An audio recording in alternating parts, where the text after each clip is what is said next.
Well, you know around here how we like to make that connection between great literature and great film. And it's easy to do this today because the film versions of all of this book are always just so good. We are talking today about the book Little Women by Louisa May Alcott. It was published in, well, kind of in two sections. It was published in 1868 and in 1869 in two sections. You have to remember she was influenced by the Civil War. She wanted to go and fight for the Union, but because she was a girl, she couldn't do it.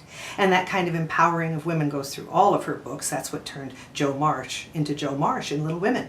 So there was a silent version of this made in 1917 and in 1918, and in 1933 George Cukor made really the first big budget sound version of it with Katharine Hepburn. Now in 1949 they pulled out all the stops. It was Technicolor, there was Elizabeth Taylor, her purple eyes, it was wonderful, it is a beautiful job. Now in both the 33 and 49 version there is an association in this film of a woman named Sarah Mason. It's spelled M-A-Y-S-O-N. Now she started as a writer, uncredited because she was a girl, of course, and she actually went to her director on one of the films and said, you need to create a position in continuity. That means you have to remember where somebody ended a line or what it looked like at the end of a scene so that when you edit things together it all matches. She invented the position of continuity, still a very important position in film today. They just can't make movies without it now.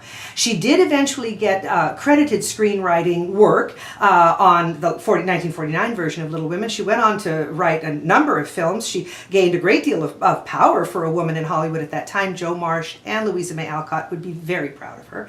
The last version that I remember and I like to talk about is the one from 1994. It's the one with Winona Ryder and Susan Sarandon. Claire Danes is in it. Still the last scene with Gabe Byrne makes me cry. It's just such a wonderful version of Little Women. You can't go wrong. This is a great book and all of the film versions are really good. So in this case it is very easy to read it and watch it.